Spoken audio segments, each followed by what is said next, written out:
கொழுக்கட்டை பிரியரான விநாயகருக்கு ரொம்ப பிடிச்ச பூரண கொழுக்கட்டையை கொஞ்சம் வெரைட்டியாக எப்படி செய்கிறதுன்னு பார்க்கலாமா? ஸ்ரீலங்காவில் இதை லாவரியான்னு சொல்லுவாங்க.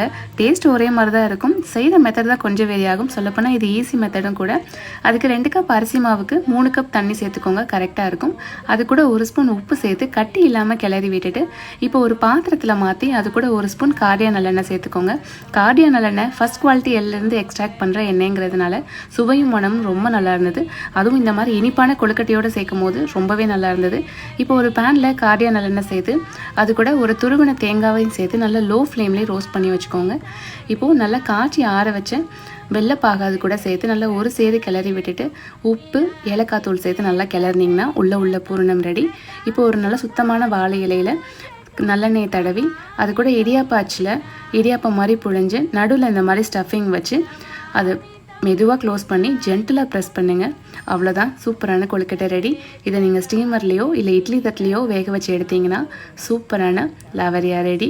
கொஞ்சம் வெரைட்டியாக ரொம்ப நல்லாயிருக்கும். கண்டிப்பாக ட்ரை பண்ணுங்கள்.